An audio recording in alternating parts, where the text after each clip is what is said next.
teruslah ingin ku turut, ya Tuhanku, ya Yesusku.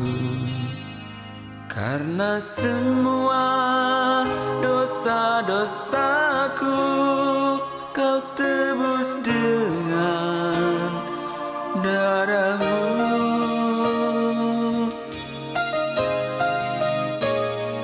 Meskipun di dunia ini ku peroleh segala-galanya, namun yang selalu ku rindu hanyalah. Mari kita ulangi pujian ini dengan sorak-sorai di hadapan Tuhan. Tuhan,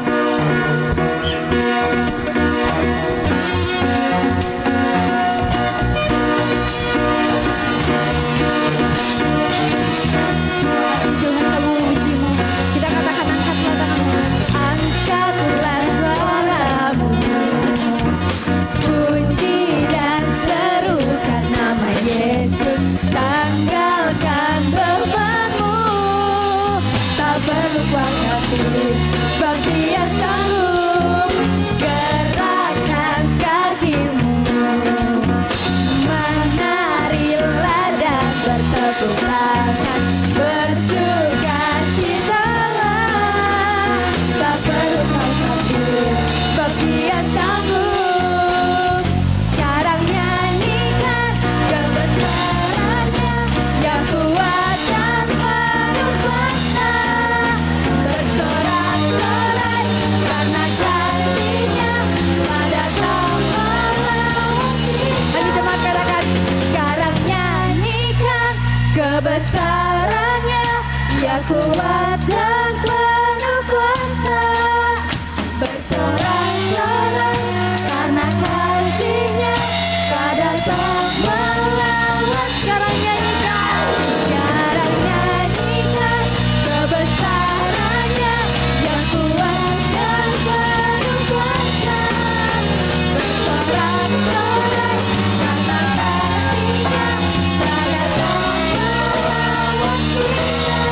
Nyanyi bagi Dia, katakan nyanyi bagi Dia, nyanyi bagi Dia,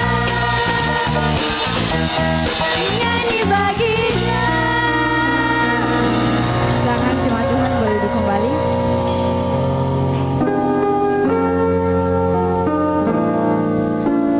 Haleluya saudara, pada saat ini kita juga siap untuk diisi oleh kebenaran firman Tuhan. Mari sama-sama kita siapkan hati kita bersatu di hadapan Tuhan. Terima kasih Tuhan.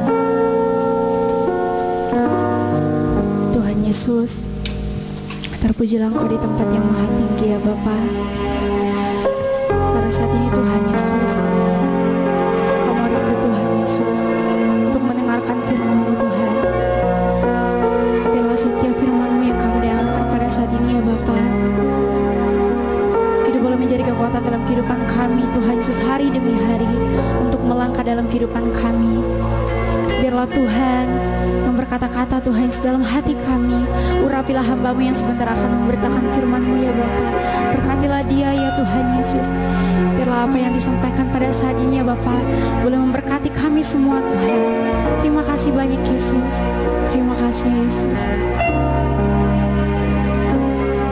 Sering ku tak mengerti jalan-jalan-Mu Tuhan, bagai di belantara yang kalah.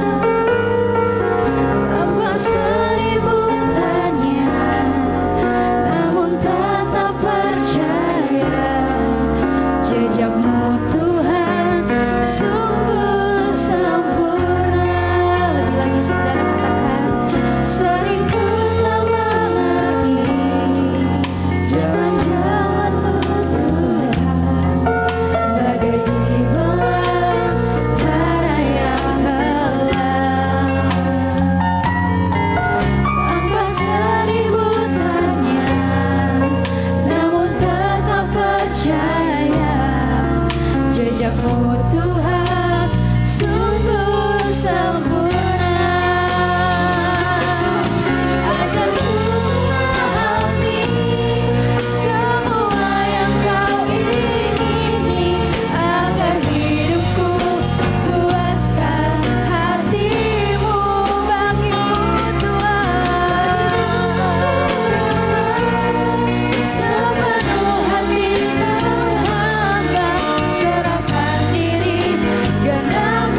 umat-Mu pada pagi hari ini berhimpun dan mengucapkan syukur kepadamu karena Engkau sudah memelihara kami selama 1 minggu ini lagi tanpa kekurangan suatu apapun. Penjagaan, pemeliharaan serta perlindungan-Mu itu sempurna. Dan kalau kami ada sampai hari ini, diberkati, sehat, tanpa kekurangan suatu apapun, itu adalah anugerah yang Kau berikan kepada kami. Sebab memang Kau berjanji akan terus menjagai kami sepanjang kami di dalam dunia ini sampai kami bertemu dengan Engkau. Dan hari ini Tuhan, Engkau memberikan kami kemenangan untuk ada di dalam rumah-Mu. Sebab memang Engkau yang berfirman, setelah 6 hari kami berusaha, dan hari ini adalah hari yang dikhususkan untuk-Mu, dan Engkau sendiri ingin bertemu dengan kami, umat kesayangan-Mu, umat kepunyaan-Mu, untuk memberkati setiap kami. Biar kiranya segala sembah, puji, hormat, dan syukur kami naik ke hadapan hadirat-Mu dan menyenangkan hati-Mu Tuhan. Engkau yang melihat kehidupan kami, dan kami datang sebagaimana kami adanya. Kami datang dengan segala kekurangan, mungkin dengan segala permasalahan, ataupun banyak doa dan cita-cita. Kami serahkan semuanya di dalam tangan-Mu. Sekalipun itu sukar bagi kami, bahkan mungkin tidak mungkin sekalipun, tapi kami percaya Tuhan, bagi-Mu itu sangat-sangat mudah. Karena Engkau Allah, karena Engkau berkuasa, karena Engkau kenal kami secara pribadi, dan karena Engkau mau melakukannya bagi kami. Engkau mau berkorban bagi kami. Itu sebabnya Tuhan, kami pun siap melakukan apa pun yang Kau percayakan dalam kehidupan kami. Sebab kami percaya bahwa rencana-Mu itu sempurna dalam hidup kami, dalam keluarga kami, dalam masa depan kami. Di dalam nama Tuhan Yesus Kristus berfirman-Lah Tuhan. Sebab firman itu Engkau sendiri yang mengubah hidup kami, memberikan pencerahan, memberikan damai dan sukacita, membuka jalan di mana tidak ada jalan. Dan firman itu yang menyembuhkan ketika kami dalam keadaan kurang sehat. Dan firman itu juga yang akan terus membawa kami kepada kesempurnaan. Di dalam nama Tuhan Yesus Kristus, turunlah pengurapan-Mu, dan kami yang siap untuk diberkati oleh firman Tuhan, bersama-sama kita katakan amin. Bapak Ibu sudah dikasih oleh Tuhan, selamat berjumpa kembali. Selamat kita bersama-sama beribadah. Tentunya saya sangat senang. Halo, bagaimana? Tetap sehat, tetap kuat, tetap semangat. Bahwa kalau kita ada sampai hari ini adalah anugerah yang Tuhan berikan kepada setiap kita. Memang Tuhan gak pernah berjanji akan langit itu diberikan selalu cerah gitu ya. Bagus, berpelangi gitu, indah, cakep. Enggak begitu. Terkadang-kadang ada awan, ada badai, ada petir, serem. Tetapi Tuhan berjanji Dia akan terus menyertai kita. Artinya kita aman dalam perlindungannya. Bapak Ibu saudara-saudara, tetap pakai masker ya, jaga jarak, protokol kesehatan. Kalau barusan saya buka karena ruangan ini sudah disterilkan lebih dahulu. Sebab kalau saya pakai masker nanti suaranya kurang begitu jelas gitu ya. Bapak Ibu, saudara, hari ini kita akan bersama-sama merenung tentang bagaimana hidup kita melalui sebuah contoh yang Yesus sendiri mengungkapkannya. Kita akan baca beberapa ayat sekaligus ya. Sesudah itu baru bersama-sama kita akan renungkan supaya kita tidak terganggu dengan pembacaan-pembacaan ayat ya. Oke? Kita akan baca dalam Lukas pasal yang ke-16. Lukas pasal yang ke-16 mulai ayat yang ke-19, demikian firman Tuhan. Ada seorang kaya yang selalu berpakaian jubah ungu dan kain halus, dan setiap hari ia bersukaria dalam kemewahan. Dan ada seorang pengemis bernama Lazarus, badannya penuh dengan borok, berbaring dekat pintu rumah orang kaya itu, dan ingin menghilangkan laparnya dengan apa yang jatuh dari meja orang kaya itu. Malahan anjing-anjing datang dan menjilat boroknya. Kemudian matilah orang miskin itu, lalu dibawa oleh malaikat-malaikat ke pangkuan Abraham. Orang kaya itu juga mati, lalu dikubur. Dan sementara ia menderita sengsara di alam maut, ia memandang ke atas, dan dari jauh dilihatnya Abraham dan Lazarus duduk di pangkuannya.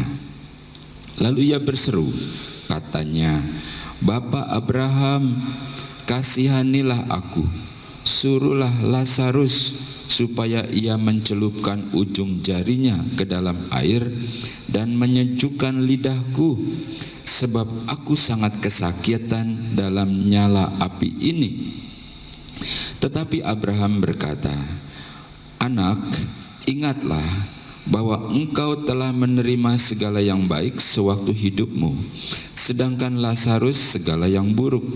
Sekarang ia mendapat hiburan dan engkau sangat menderita. Selain daripada itu, di antara kami dan engkau terbentang jurang yang tak terseberangi, supaya mereka yang mau pergi dari sini kepadamu atau mereka yang mau datang dari situ kepada kami tidak dapat menyeberang. Sampai di situ saja. Bapak Ibu Saudara-saudara, ini adalah satu perumpamaan yang Yesus sendiri mengatakannya, dan hari ini kita bersama-sama merenungkan untuk memikirkan dan mengingat-ingat tentang akhir hidup, bahwa pada akhirnya semua akan sampai di penghujungnya. Bapak Ibu Saudara-saudara, dan kita tadi membaca bersama-sama ada satu kisah, satu keluarga kaya dan juga ada seorang yang miskin gitu ya, yang bernama Lazarus. Si yang kaya ini pakaiannya bagus-bagus, berjubah ungu, mengkilap gitu ya, dan tiap hari pesta-pesta deh pokoknya, menikmati banget. Sedangkan si Lazarus ini tadi kita baca dia karena miskin, gak makan gitu ya, jadi ya kali-kali adalah yang bisa diberikan kepadanya. Kalau enggak ya apa yang jatuh lah dari mejanya. Tapi malahan yang keluar anjingnya. Ya kan si Lazarus ini karena miskin banyak boroknya gitu ya, malah dijilat-jilatin gitu. Lalu pada akhirnya sampailah yang namanya kematian. Si Lazarus diangkat, si orang kaya juga mati, tapi rupanya beda. Yang satu ada di pangkuan Abraham, artinya bukan di pangku ya, dalam tanda kutip lah, bagaimana kisahnya gitu, pokoknya dalam keadaan yang nyaman, di dalam keabadian. Lalu yang satu lagi justru dalam penderitaan yang amat sangat gitu ya. Tadi kita sudah baca kan? Bapak Ibu Saudara-saudara, sebelum kita lanjutkan, ini bukan berarti saudara ini nggak boleh kaya ya. Halo, Tuhan ingin memberkati engkau dan aku supaya berkelimpahan juga di dalam dunia ini, supaya bukan cuma diberkati dan bisa jadi berkat, bukan? Jadi bukan berarti kita nggak boleh kaya. Kalau Tuhan percayakan harta yang banyak di dunia ini, ketahuilah engkau dipercayakan oleh Tuhan jadi bendaharanya. Tetapi kalaupun tidak, itu juga bukan masalah, karena kita sedang berbicara tentang kehidupan kekal. Nah, tetapi ini adalah orang kaya yang tidak beriman, ya, orang kaya yang tidak bisa menikmati itu berkat Tuhan, tidak bisa mengucap syukur, tidak paham, dan dia merasa ini karena usahanya dia, entah caranya bagaimana, enggak diceritakan. Pokoknya hanya diceritakan tiap hari dia bersenang-senang, dan ketika saatnya dia harus menghadap, ternyata dia ada di dalam suatu penderitaan kengerian gitu ya.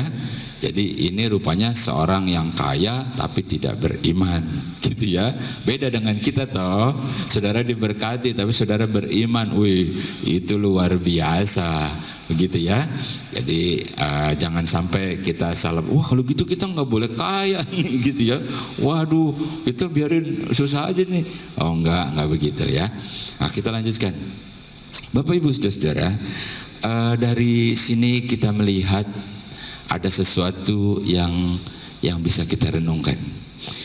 Orang kaya, ya orang kaya itu pasti terkenal. Apa dia konglomerat, dia pengusaha, pokoknya kalau orang kaya dikenal. Kalau orang kaya itu ya teman-temannya dekat, bahkan ngaku saudara. Kenapa? Karena kan siapa tahu kecipratan gitu ya. Jadi orang kaya itu pasti terkenal ya. Oh sampai ke kampung sono, oh dia, oh aku kenal, aku tahu, terkenal kalau orang kaya. Namanya si Anu tuh, gitu ya Elisa, gitu bukan saya banyak. Nah jadi orang kaya itu pasti terkenal. Kalau orang miskin ya, udah dah, bikin susah doang. Orang miskin, ya udah deh, kamu kenal? Enggak kenal. Kenapa? Malu, gitu ya. Nah, tapi ini aneh nih. Ketika Yesus memberikan perumpamaan, ya dikatakan ada orang kaya dan ada orang miskin bernama Lazarus. Ya, kita tahu kalau namamu ada di kitab kehidupan, ya Allah itu tahu nama kita. Kalau kita berdosa, kita nggak dikenal, walaupun kita terkenal di dalam dunia ini, viral gitu ya. Tapi kalau tidak ada nama kita di dalam kitab kehidupan, nggak ada, sia-sia. Itu sebabnya kita tahu ketika kedua-duanya itu dipanggil Tuhan, yang satu ada di pangkuan Abraham istilahnya, dalam damai sukacita, yang satu lagi ada di dalam kengerian, dalam penderitaan, bahkan sangat panas, haus dan menderita. Dari situ kita tahu bahwa kekayaan apapun di dalam dunia ini tidak menjamin untuk suatu kehidupan yang kekal. Lalu dari situ kita lihat kalau tentang sifat-sifatnya. Kalau yang kaya berpesta-pesta begitu ya. Terus kalau yang miskin tentu memang itu yang bisa dikerjakan. Alangkah baiknya kalau seandainya yang kaya itu dia beriman, dia bisa melakukan apa yang dipercayakan oleh Tuhan. Wih, mantap tuh, jempol deh. Nah itu sebabnya kalau Tuhan berkati saudara, bukan tidak mungkin Allah itu nggak pernah kehabisan cara. Dia bisa buka jalan. Nah siap-siaplah. Itu sebabnya engkau harus betul-betul kuat. Jangan sampai lupa diri. Sebab apa dikatakan? Apa artinya memiliki seisi dunia ini kalau jiwamu binasa? Wih, berarti jiwa kita lebih mahal dari seisi dunia ini. Nah itu sebabnya dikatakan si orang kaya ini ternyata namanya tidak tertulis di dalam kitab kehidupan. Dan kita lihat dalam penderitaan. Berikutnya apa yang kita tahu? Berikutnya kita mau kasih tahu bahwa yang namanya kematian pasti datang. Entah kapan, ya walaupun kita berdoa Tuhan berikan kesehatan, berikan umur panjang, bukan? Tetapi itu pasti datang. Bagaikan kita ngantri gitu ya, nggak tahu kapan bagiannya gitu. Ya, kalau dipanggilnya berdasarkan abjad, waduh, yang namanya Abdul, yang namanya Ahmad, nah itu pasti paling duluan tuh, ya. Saya ya ini tengah-tengah lah gitu ya. Tapi kalau dipanggilnya dari yang belakang, dari Jet dulu, wah Jakaria, Jabur, panggil duluan tuh. Tapi nggak begitu, Tuhan manggilnya itu secara acak, ya, nggak tahu kapan giliran kita. Nah hal itu juga hari ini menjadi pemikiran, menjadi renungan buat kita, ya, bahwa kematian itu pasti sampai. Kita tahu COVID dengan variannya itu, ya, seakan-akan begitu mencekam kita. Dulu kita berpikir, wah jangan sampai, kayaknya itu deket banget gitu. Itu sebabnya kita harus terus jaga diri, kita jaga kesehatan kita. Kita juga tetap berdoa, ya, dan Tuhan menjaga kita, keberadaan kita. Apalagi yang bisa kita renungkan berikutnya, keadaan di neraka, ya. Ada satu ilustrasinya, sementara yang kaya bilang, Bapak Abraham itu tolong tuh si Lazarus, ku kenal dia tuh, dia setiap pagi ada di depan rumahku, tolong dah suruh tuh si Lazarus celupkan jarinya, habis itu kasih aku, sebab aku di sini sangat menderita kepanasan, gitu ya. Jadi kita sedikit bisa menikmati, bukan menikmati, melihat gitu ya, merasakan yang satu dalam kesengsaraan, yang satu dalam kedamaian. Itu keadaannya di sana. Bapak Ibu Saudara-saudara, dari cara memanggilnya itu yang si orang kaya yang tidak beriman itu, ya, dia itu kenal itu Bapak Abraham. Mungkin ya, ini menurut kita renungkan saja, mungkin dulunya dia itu orang beriman tuh, mungkin, lalu barangkali terus kecewa, lalu terus mengundurkan diri, lalu bagaimana caranya begitu ya, lalu dia bisa jadi kaya di dalam dunia ini. Mungkin itu sebabnya waktu dia lihat Bapak Abraham, dia kenal, manggilnya Bapak Abraham, dia tahu itu Bapak Abraham. Nah, itu sebabnya ketika dia panggil Bapak Abraham, ya artinya kita tahu dia itu dulunya orang beriman. Waduh, jangan sampai tuh, jangan sampai kejadian kayak begitu. Itu sebabnya kita harus kuat ya, kita harus bertahan. Yesus bilang, kalau nanti aku datang kembali, masih adakah iman di muka bumi ini? Bukan kalau aku datang kembali, berapa hartamu, gitu ya, asetmu, gitu. Kalau aku datang kemari, apa yang kau sudah miliki? Wah, buat aku ya. Oh, nggak begitu, nggak begitu. Ya, masihkah ada iman? Bolehlah kita baca Yohanes pasal yang ke-8. Yohanes pasal 8 ayat yang ke-33, demikian firman Tuhan. Jawab mereka, kami adalah keturunan Abraham dan tidak pernah menjadi hamba siapapun. Bagaimana engkau berkata kami akan merdeka? Kita loncat ayat yang ke-39. Jawab mereka kepadanya, Bapak kami adalah Abraham. Kata Yesus kepada mereka, jikalau sekiranya kamu anak-anak Abraham, tentulah kamu mengerjakan pekerjaan yang dikerjakan oleh Abraham. Bapak Ibu Saudara-saudara, boleh aja sih ngaku-ngaku, oh Bapak Abraham tolong, gitu ya. Nah, Yesus bilang, kalau engkau benar-benar anak Bapak Abraham itu bapakmu, pasti engkau mengerjakan pekerjaan yang dikerjakan oleh Abraham. Ternyata engkau enggak, cuman ngaku-ngaku doang, cuman KTP-nya doang, ya. Iya, kalau begitu kan percuma aja. Nah, kayak begitu. Jadi kalau kita benar-benar anak Abraham, kiranya berkat Abraham, berkat Ishak, berkat Yakub menjadi milik kita, gitu ya. Barang siapa yang percaya dalam nama Yesus, dia itu keturunan Abraham. Wah, mantap tuh. Tapi kalau tidak melakukan, berarti kita bukan dan kita tidak berhak untuk memiliki berkat itu. Itu sebabnya dia tadi manggilnya Bapak Abraham tolong. Ternyata Bapak Abraham kagak bisa. Wah, jaraknya jauh, dari sana kemari gak bisa, dari situ cuman bisa lihat doang, menderita. Bapak Ibu Saudara-saudara, bahwa keselamatan itu satu kali kesempatannya, yaitu di dalam dunia ini. Kesempatan untuk kita jadi selamat, kita percaya, dan Yesus itu sudah membuka jalannya. Kasih contoh ya,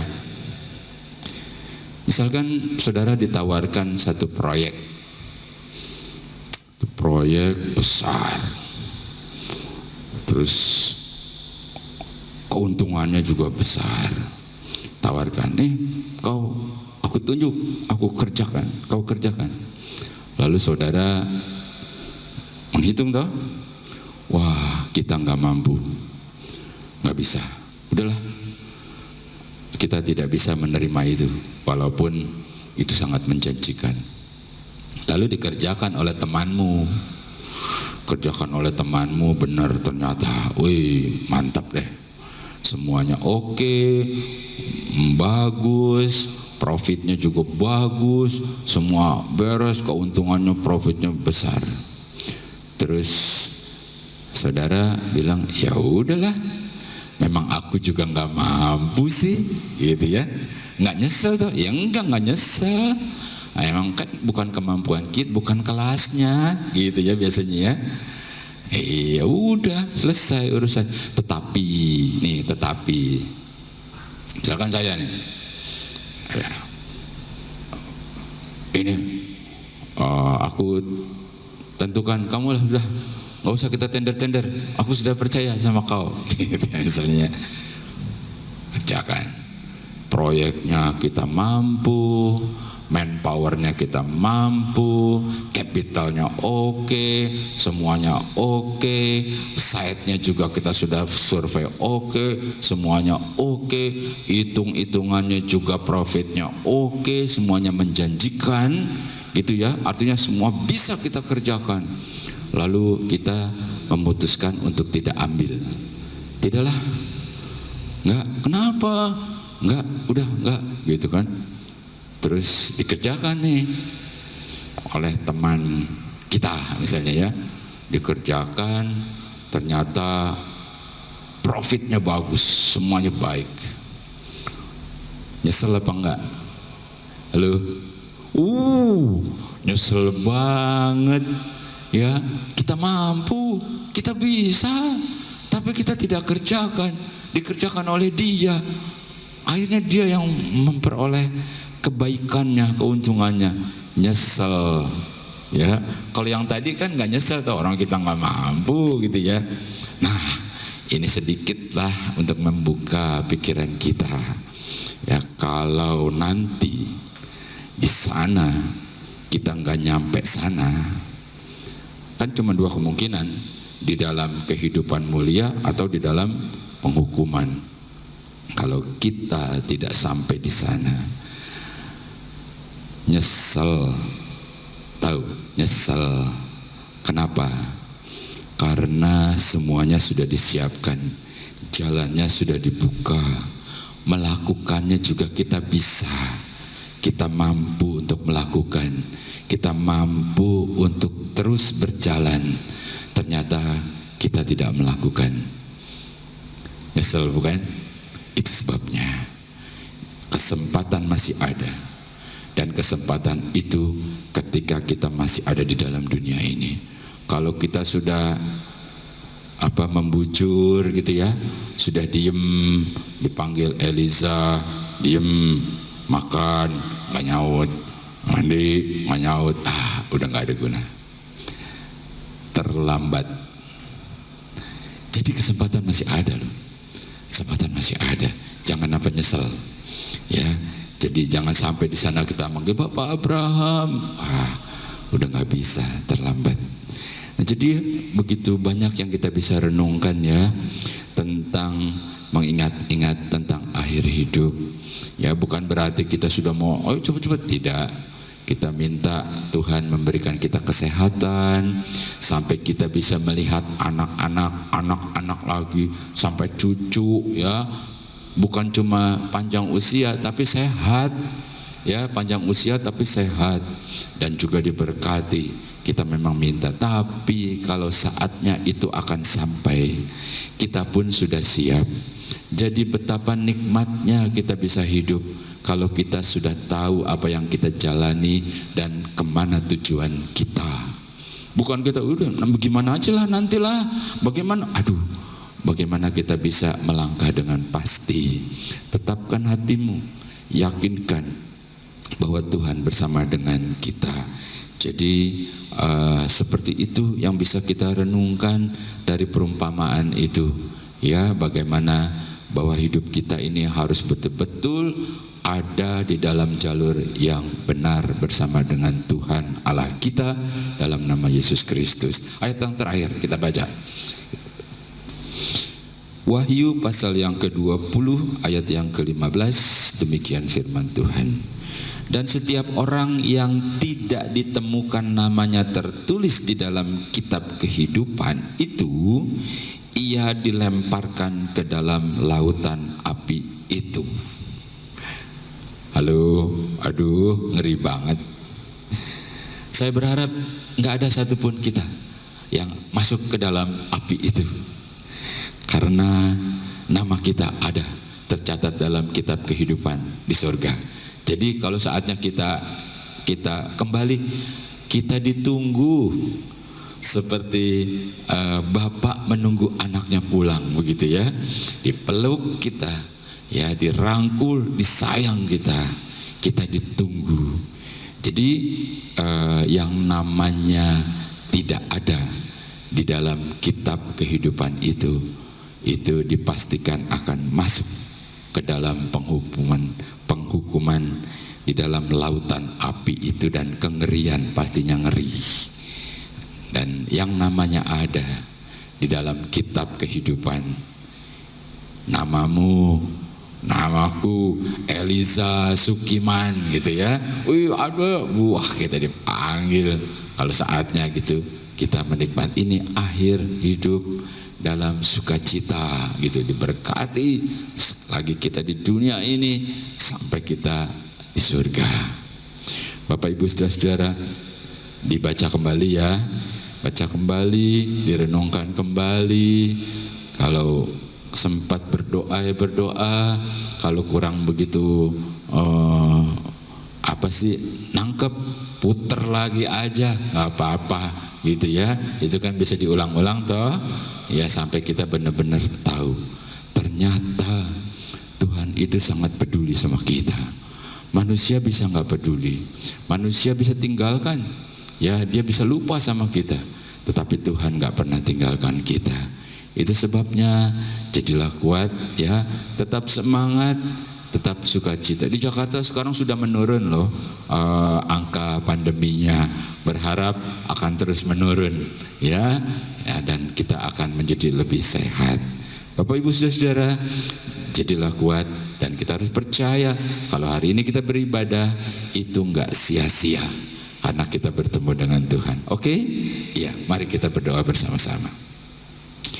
Mengucap syukur kepadamu Tuhan buat hari ini adalah hari kemenangan di mana kami boleh bersama-sama berkumpul, kami beribadah, mengucap syukur buat pemeliharaanmu selama seminggu ini.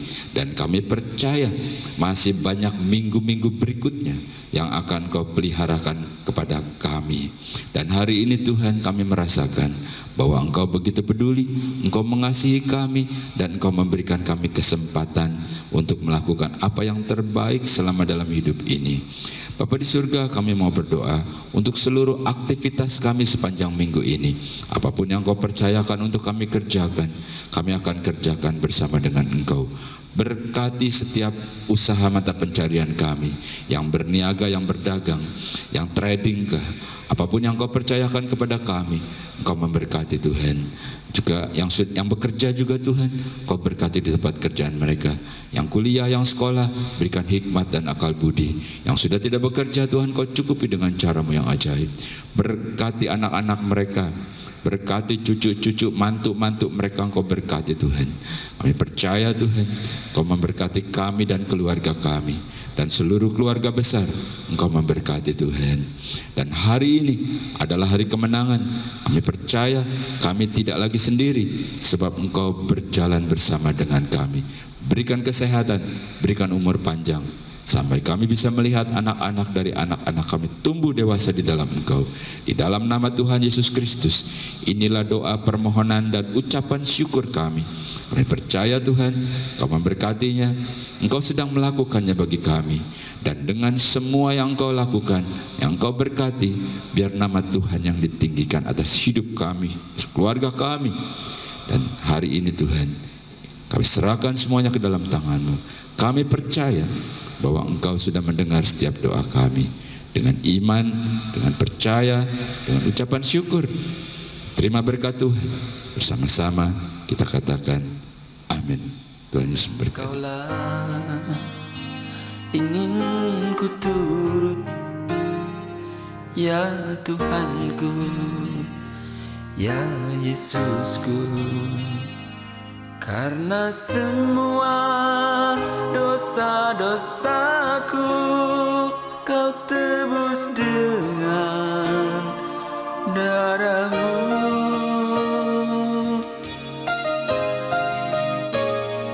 Meskipun di dunia ini ku peroleh segala-galanya, namun yang selalu ku rindu hanyalah kasih-Mu Tuhanku.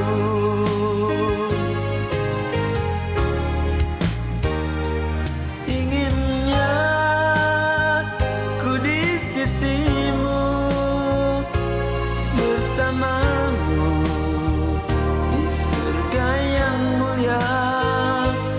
Hidupku beserta jiwaku damailah dalam genggaman-Mu.